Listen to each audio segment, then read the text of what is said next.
सूर्य उगवल्याशिवाय दिवस सुरू होत नाही, तसं गुरु आशीर्वादाशिवाय शिष्याची वाटचाल सुरू होत नाही. त्याचं आयुष्य पुढे सरकूच शकत नाही. म्हणून तर योग्य वेळी तुझ्या भेटीला आलो. गुरु भेटी होता चित्त स्थिर होय, तळमळ जाय मनाची ते.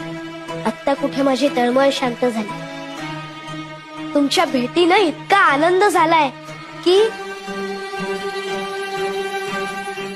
स्वामी, मी जरी महादेवाचा अवतार असलो तरी मी मनुष्य रूपात अवतार घेतलाय.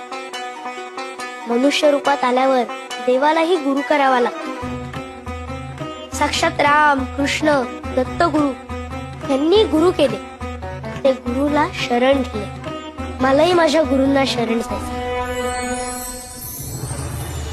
मनाची ते शांती होता पाय धरी, दंडवत करी वेळोवेळा.